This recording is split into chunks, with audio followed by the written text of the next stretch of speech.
welcome to the LearnOps Leadership Series. Today I have the pleasure in interviewing Kimo Kippen, who is the founder of Aloha Learning Advisors. He's been an international keynote speaker, lifetime journey advancing education. He's played a past role of Chief Learning Officer at the Hilton, where he's transformed the L&D culture. And today he serves on several boards, positively impacting corporate, academic, and civic organizations' abilities to drive progressive change. Welcome, Kimo. Thank you. Thanks, Ryan. Really excited to have you on today, and also including you in our Chief Learning Officer coaching program, which is even more exciting. You and I haven't even had the chance, however, yet to talk about your story and your background and how you got into learning and development. How did it get started? Yeah, I'll give you kind of the short version, and what sort of sparked my interest of getting more into learning. So I kind of grew up in the restaurant slash hotel business, and I had joined Marriott International, and one of the things they do is they send you to, and I was in Hawaii. I'm from Hawaii, and they send you to a leadership or a manager's workshop called Introduction to Management. It's basically learning about the culture of the organization at Marriott International. And also they send you to cooking school.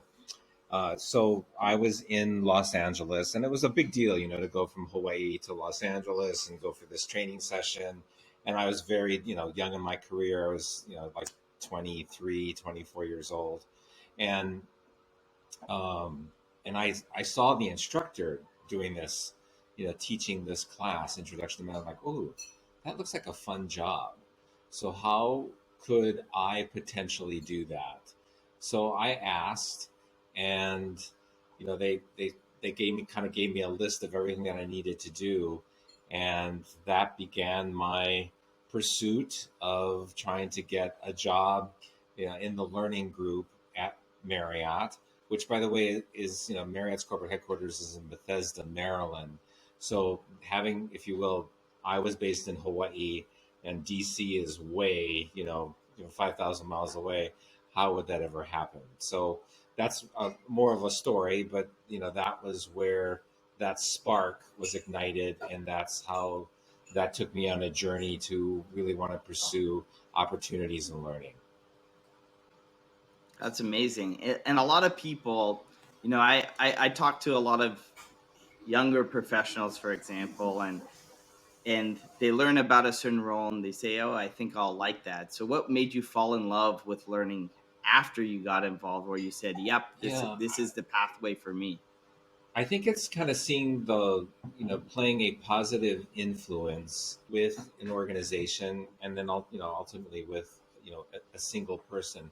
And you kind of see it, when the proverbial light bulbs are going off, and you kind of see people going, wow, I really get it, or you know I understand. And everything, the majority of everything in life is always about context. So how does that fit into how things get done here, or in this case at Marriott, or if it were at your individual hotel, which is where I was as a manager, how does that work in my location, my culture, with my team? How does that work? But that's really where I that that was very energizing, to be able to be exposed, and have the opportunity to influence people in a positive way. And a lot of all that was really very much tied back to the purpose and the mission and the vision of the organization, and probably most importantly, the values of the organization. And we worked very hard to walk the talk, live the values, do the right thing for the customer, do the right thing for the employees, do the right thing for our community. I think that's why I love learning and development so much too, is just when you can see the change of the outcome of what you set out to do from a learning solution perspective. and the impact it actually has on people's lives. It's kind of like a blessing at the end of the day. It's really nice Absolutely. to do that. Absolutely. And you've been in the industry for a long time. I mentioned earlier a lifetime journey advancing education, which is very true for you. And you've talked Yes. a lot about learning and development as a keynote speaker internationally. Um, Sure. we're very lucky to have you to talk to today and share your wisdom. There's a lot of change going on in the industry right now, and I guess from your perspective, um, looking at what's happening in learning and development right now, what's the biggest change that you're seeing for the industry over the last Yeah. few years, for example? Yeah, I think for me, I would just start by saying this is probably the greatest and best time to be in learning and development. There's so much going on that that we've been talking about for such a long time, and now it's actually happening. And I would say one of the silver linings of COVID, and while that impacted so many, it's a pandemic, it impacted so many people. uh, I would just say one of the positive aspects of that is how we think about work, and how we think about why we work, how we work, where we work, you know, uh, and that's all come into question. And one of the common threads across all of those questions of why, where, how, when, it's really about learning. And learning is sort of that DNA that kind of connects all of those where, when, why, how, why, all connects all of that together. And that is very exciting.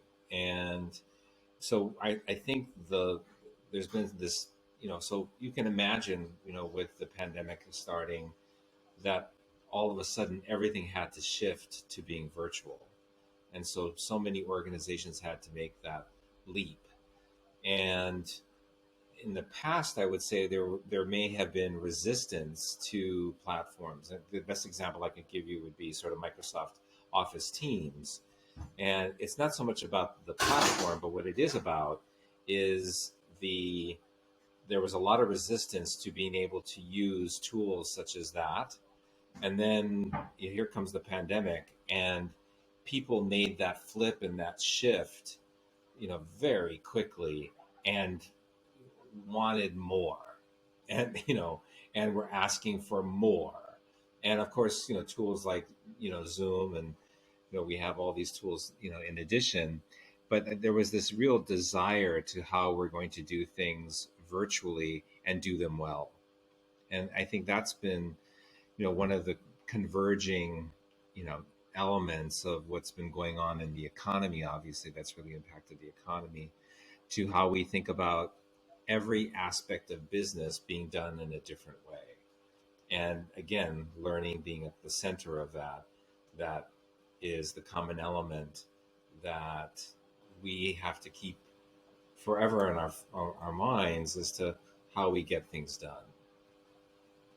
It's really interesting because what we're seeing too is there was different phases throughout COVID and the pandemic with learning and development. The first phase was everybody was surprised. We had to adapt to this overnight change. People went and had to work remote. Sometimes companies didn't even have laptops, they had desktops or no computers and had to teach people how to work from home. The, the second phase was how do we get access to a lot of content to teach people how to work safely, how to be safe during COVID, you know, plus all these other new processes that came into play. So, in our conversations with learning and development teams, we saw a lot of investment going into off the shelf content providers. And that lasted for a while, as well as delivery systems, just to really have the right delivery systems to get the learning to people as needed, etc. And then recently we saw that really start to calm down, and it's more operational focused. How do we reinvent our operations to be efficient, to run stronger partnerships? So, the question and where I'm leading to is, do you think technology, because of the technology transformation and the digital transformation that happened, that now forced to reinvent how L&D teams operate from a governance or operating model, or do you think that they're separate? It's not because of the technology; it's just separate, and Well, I think the context has certainly changed given the pandemic. We had to find a different way to get all those things done, and then you have the convergence of these enabling tools and platforms, and the tremendous advancements that have been made. Now we talk about machine learning and artificial intelligence and virtual reality and augmented reality. That those things are so much becoming more commonplace, and I would still say they're not they're not everywhere yet, but there's certainly a lot more acceptance, greater awareness, interest in how we can use again these platforms, to be able to do our work better and to be more effective. I think on the learning side as well, there's been this real desire of, well, how do we make that user experience really a really powerful one. And I think again, going back to context, with certainly taking place in North America, this notion, I think this notion of this sort of this great resignation is really alive and well. And while we're teeter tottering around that in North America, around a recession and higher levels of inflation, um, there is the question about talent and where is the talent? How are we, how are we attracting that talent? How are we developing that talent? How are we retaining that talent? Combined with people's mindsets or desires again around what they want to do, and how they want to do it. And particularly as we look at the younger generations, the again a lot of the research is really talking about how those all of those what a lot of those values are evolving and changing, in terms of how they think about work, why to work, when to work, where to work, how to work, as again part of that whole experience. And I call it this shift really to much more towards a portfolio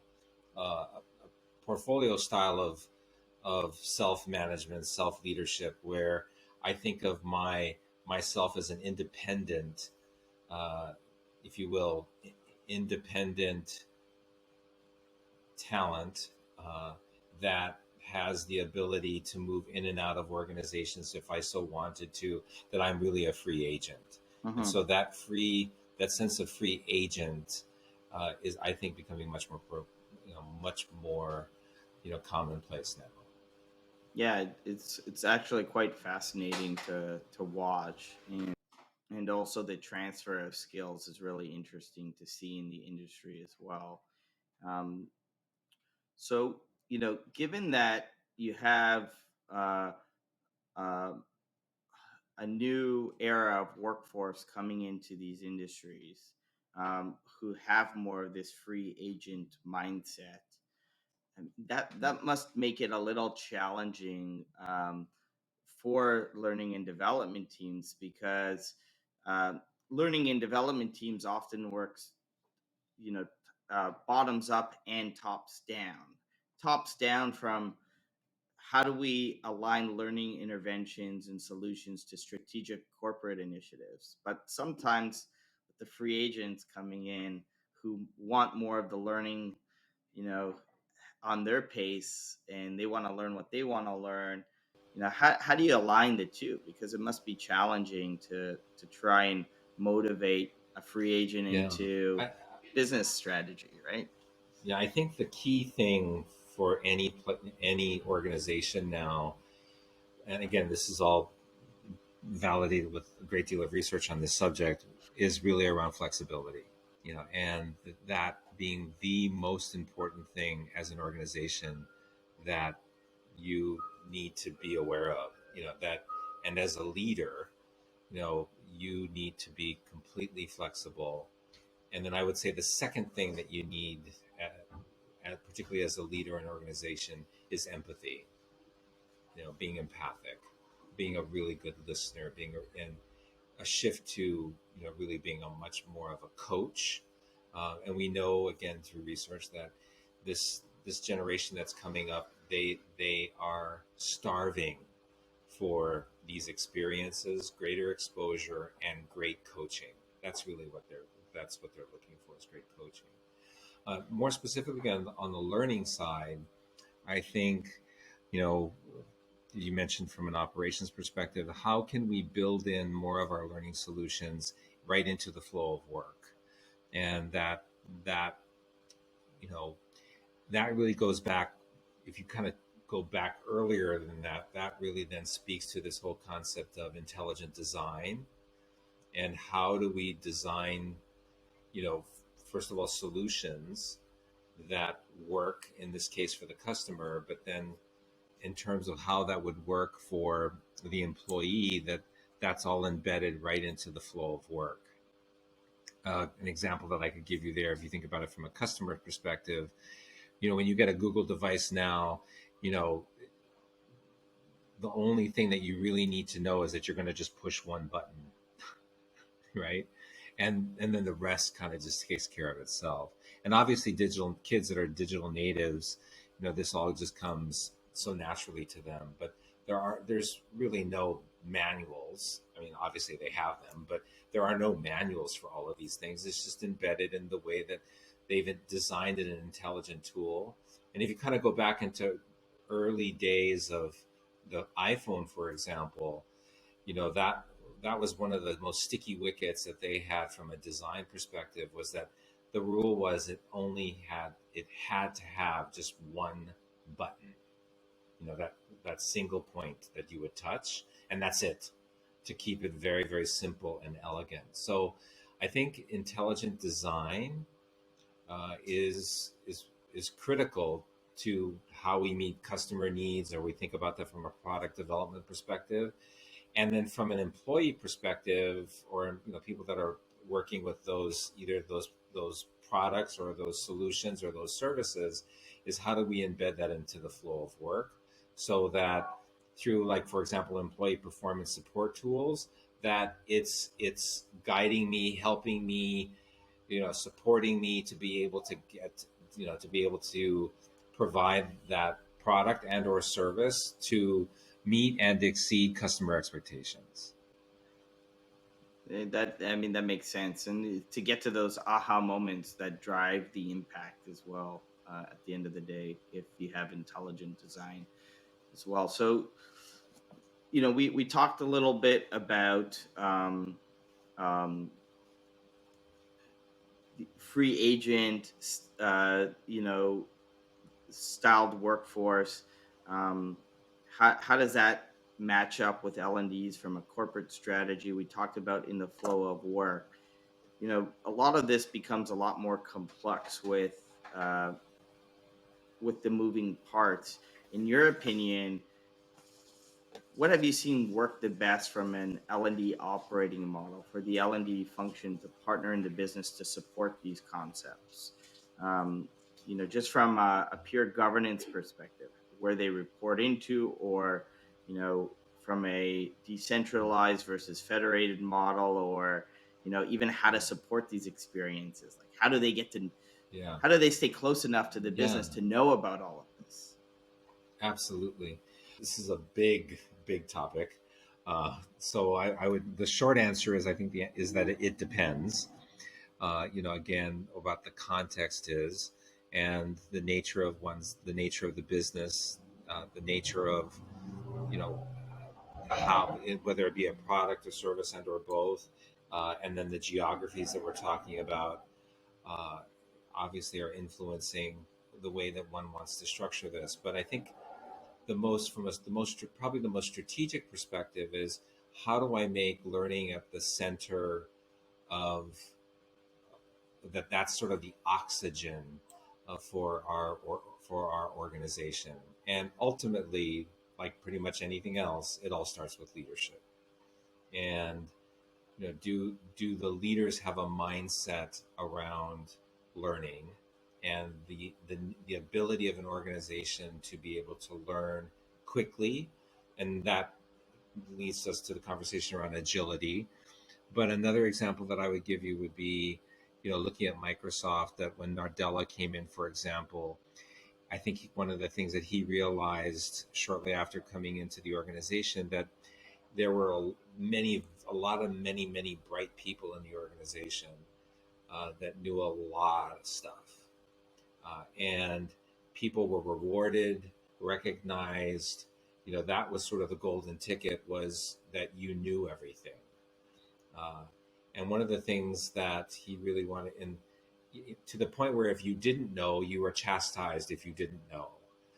So one of the things that he really tried to shift as a part of that culture, the culture that he acquired, was this whole discussion around moving from a know-it-all organization to really a learn-it-all organization.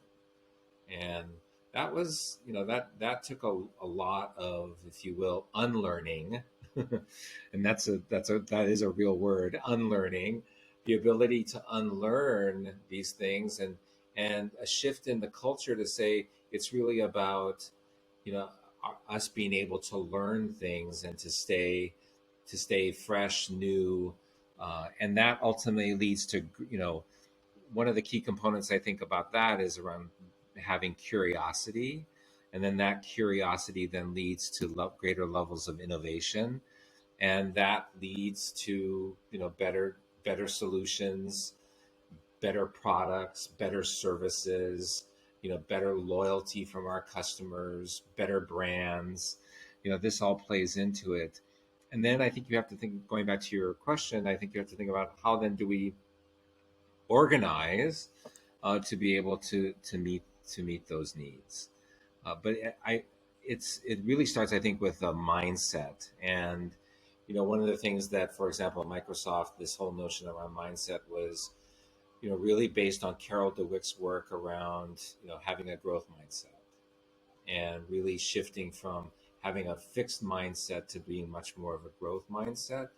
And they were pretty strategic about that. And then they were pretty structured, disciplined, required all of their teams to go through, extensive training on, well, then how do we do that? How do we create a growth mindset? And then how does that influence the culture? So, there are many, I'm sure, starts and stops around, and people are always looking to say, well, what's the leader doing? When really truly put to the test, did the leader recognize that mistake as a learning, or did he or she kind of, bust their chops for not getting it right? And I think so. How, for example, we regard failure and mistakes is one of the key aspects to how we think about learning. And so, this I can relate back to sort of really to more when I think about education and I think about college and universities, is this discussion around, I didn't pass, or I didn't make, and if you really have a growth mindset, it's more like, I just didn't pass yet, or I just didn't, I'm just not there yet. I have all of the potential and capability to be able to get there. I'm not there yet. So I and I teach in a university, and I really kind of start every class out with, you're all going to get A's, and that's how it's going to work, and we're going to work together to make it work so that you are going to get an A. And if you knew that you couldn't fail, imagine what you would do.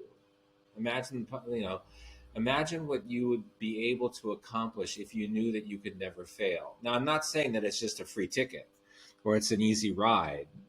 There's going to be work. There's going to be learning. There's going to be trial. There's going to be experiences. There's going to be errors. There's going to be failure. But that's really part of that process. And that's goes back to this notion of a growth mindset. But then how do we embed that mindset in an organization so that really can accomplish things that we never thought were possible? And that's really the definition for great leadership, right? Is that we as leaders have the ability to accomplish things that we never thought were possible with the collective that we have, that make dreams come Uh-huh. true. We've seen some interesting things in the industry as well, um, where, for example, and this is public knowledge. Um, ByteDance, the company that is the parent company to TikTok, they Yeah, they put out a press release on how they were changing the whole talent and HR function, and there's a yes, massive transformation, um, to better structure and partner learning, because they felt that the way it was structured, there was a lot of vanity outcomes, but not enough business measurement or outcomes. And then we're familiar with a healthcare company, um, where the learning and development team, got absorbed by operations, and there was massive yeah. change as part of that. So, we talked a little bit about cultures and leadership. When change like that happens, and the business isn't seeing the measurement or the impact of learning, and so the big hammer comes down and says, okay, we're changing this. Would you say that that was more of having the wrong culture of learning established, where you needed to re-educate or reteach people, or failed leadership, on the behalf of whoever was leading it, where new leadership had to come in and kind of take over? Well, I think, as the learning responsible, I being able to demonstrate the value of learning, I think, is absolutely critical. You have to, we talk about really this is now thinking about a maturity life cycle of being able to get from being very transactional in nature to really being much more strategic, and a strategic business partner, and making, and if you're not able to do that, and you're not able to, and most importantly, not able to speak the language of the business, that would set you back. And so it kind of goes back to your questions around governance and how you see that. And it is interesting that you mentioned the example of, thinking of having learning report into operations. And in some ways, I love that model because there's just a direct link. And and in the past, I've had that model, and it was really interesting because that my leader at the time, his argument to me was, Kimo, we don't, you know training, we really shouldn't have training. It should just be such a part of our DNA and the way that we design our solutions, our operations, that training just happens sort of, seamlessly, automatically within the organization. And I would say yes, that would be the ultimate goal, to be able to operate at that level. But you still need someone that's going to lead that, ensure that that's happening, provide the, curate, provide the content, curate that content, be able to demonstrate the value of that learning.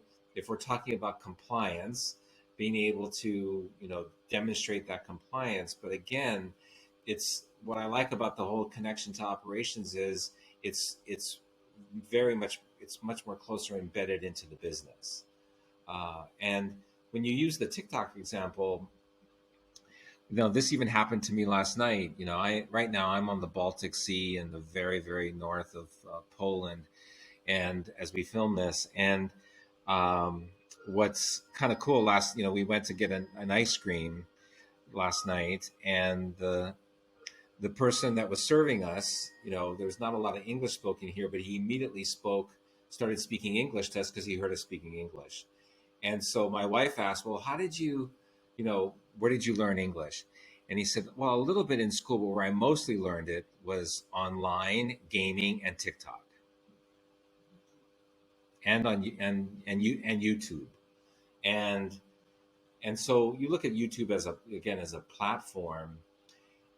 Think about that sort of like, one of this amazing learning resource that I can go to, which I do all the time, if I'm not able to figure out something, uh, be it whatever. I can certainly get resources, access to, videos, do it yourself videos that will help me to, in this case, if I have to fix the Yeah. toilet. Yeah, no, it's very true. I mean, I don't know one person who doesn't. You used to search Google to find things. I generally start with YouTube if it's a how to. How do I do this to watch a video? And so that makes a lot of sense. And a good example of having enough content ultimately to be able um, to provide for any sort of outcome that somebody might be looking for as well. Yeah, Yeah. and I Yeah, and I think it got going back to again the connection to operations, and but we do need to be able to, depending again on compliance or regulatory issues, I need to be able to show that a person can is competent, that they are able to perform, that I can ask in a demonstrative way that they could demonstrate to me that they have that particular skill or ability to do that particular task.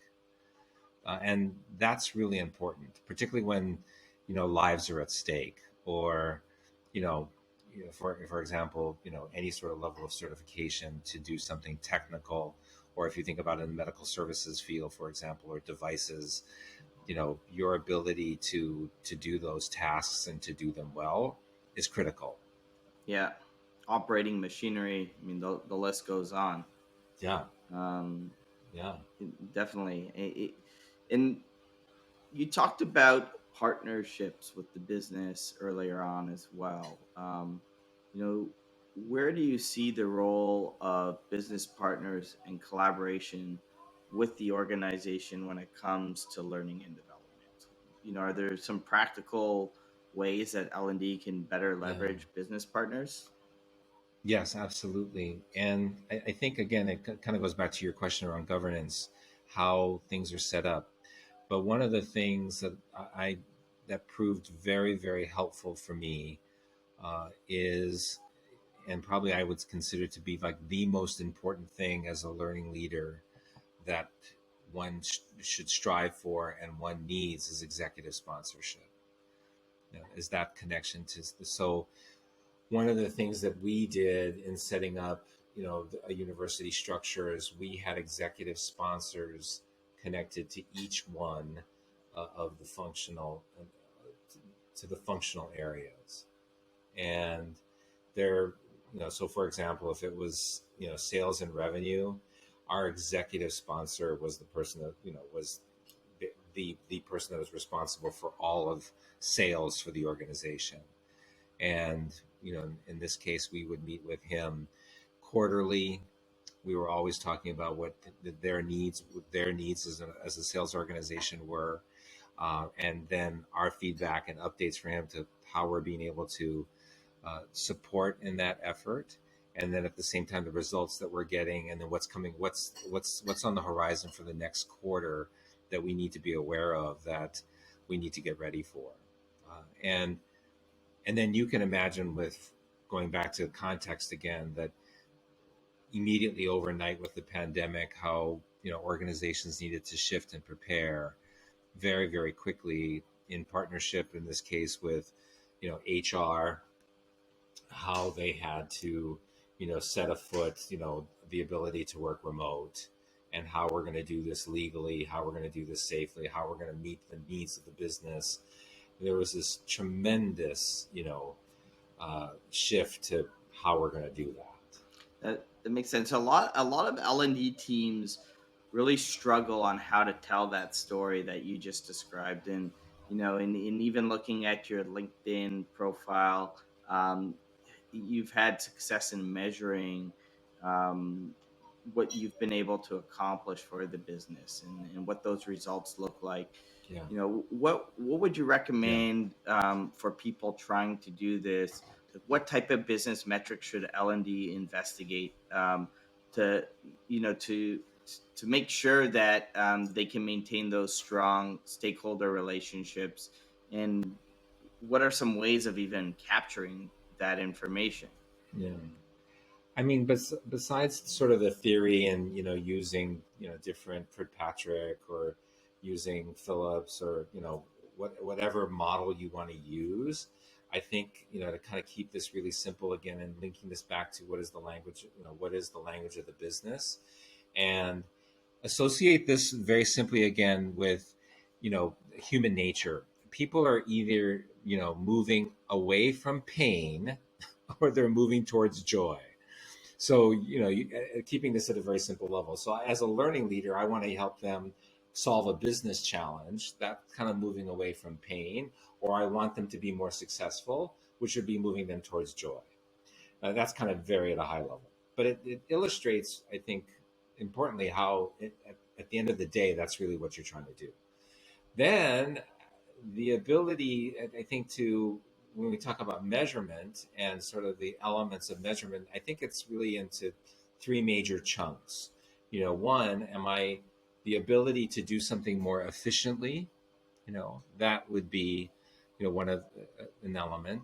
The second one would be am I being more effective in the way that I do that?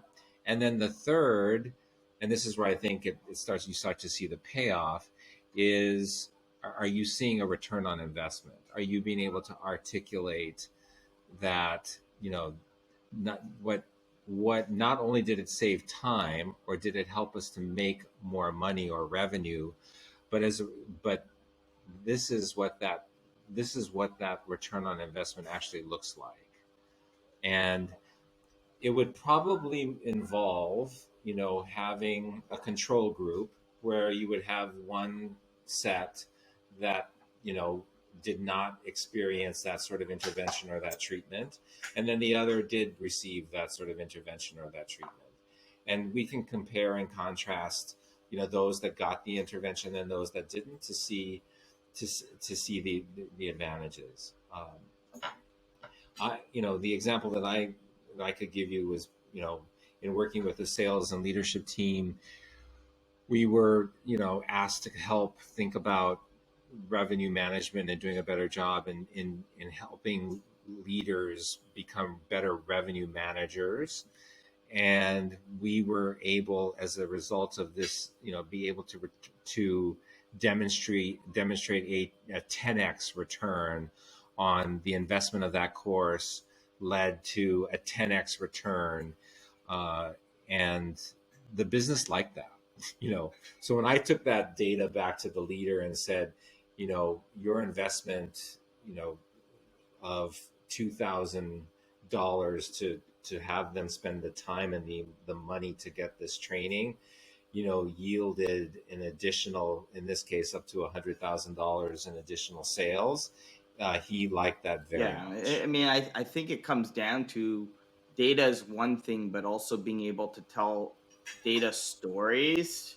To tell the story. And there's a book Absolutely. that I always bring up, Tell to Win. I mean, it really helped Yeah. me think about how to describe things differently, tell stories to the outcomes you're trying to achieve. And I think learning and development teams can learn a lot from storytelling as a skill. Actually, in the coach program that we just launched, we put storytelling as one of those areas to coach on, because I see it being so imperative to learning and development for what they need to accomplish next when it comes to not just operational efficiency and effectiveness and capturing data, but telling stories around the impact. We hear it all the time.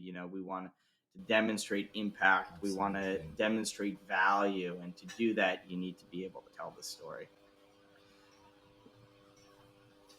Absolutely. And if you think about, if you're submitting anything for an award, again, it's your ability to tell that story. Yeah. And then the other thing I would just coach people on is not to get, you know, in telling that story, again, it's about speaking the business. It's not talking about training speak. And the last thing, I think of training speak somewhat as gobbledygook, that it's just noise. And the business leaders expect that because we're the learning leaders, that we know our stuff, and that we don't have to prove to them that we know our that, for lack of better words, I don't need to prove to them that I'm a learning weenie. That I should, what I should need to demonstrate is that I care about their business. I care about what we're trying to solve for together, to solve their challenges. Again, moving them away from pain and moving them more towards No, joy. I really love that. And I also like your analogy. I never thought of that. Uh, and it's not really an analogy, but a lot of learning teams do apply for awards, right?